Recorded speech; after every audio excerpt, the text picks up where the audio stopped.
Okay, here we are in Crawfordsville, Indiana. This client, well, we ran into what we call a change order. So long story short, they had reframing the floor, redoing some plumbing, but what they ran into was some serious issues where the foundation is not proper. So if you can see, this is just sitting on dirt. So everything should be sitting on a bearing wall, but that is not happening. So there's just a pier with dirt. So what they're gonna have to do is they planned on pulling this beam out anyways, assuming that there was a pier or something to set the load on, but there's not. So they're gonna have to basically dig the crawl space down to the footer, put some piers, and then what they'll do is they'll just reframe everything. So there's a wall here, load point, there's old plumbing, they'll pull all that out and restart over. But they're gonna run all new joist all the way under the wall, all the way across, same thing, just coming this way, rejoist this whole thing so they can have brand new floor joists and new floor decking. Same thing in the kitchen here. Well, this is gonna be the kitchen.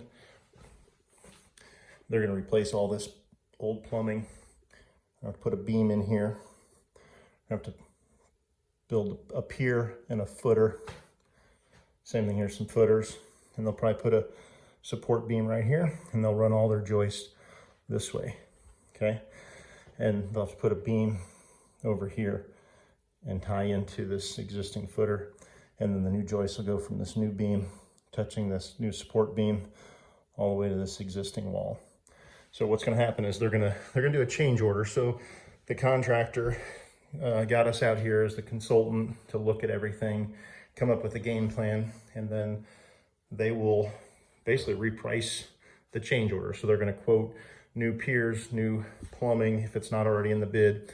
They're gonna put a number to it price-wise, have the client sign it, and then what we'll do is we'll send it to the lender and we'll say it should be approved because this is a structural issue and it just needs to get done in order to finish this project. So unfortunately, in the renovation world, when you start doing demo, you do run into things like this, and this is kind of the stuff that they show you on HGTV where people freak out and cry and get upset because it's pretty expensive to fix this kind of stuff. So the bank makes you borrow about 10 to 20% more than your bid, just in case, because they know you're gonna run into things like this. So with the Makeover Mortgage process, the client's got an additional 10% to work with here. So it's not gonna be that bad, but it's still money, but it's at least some of it's sitting there ready for the contractor to do change orders anytime they run into stuff that's unforeseen. So that's how we handle changes and surprises during the renovation project.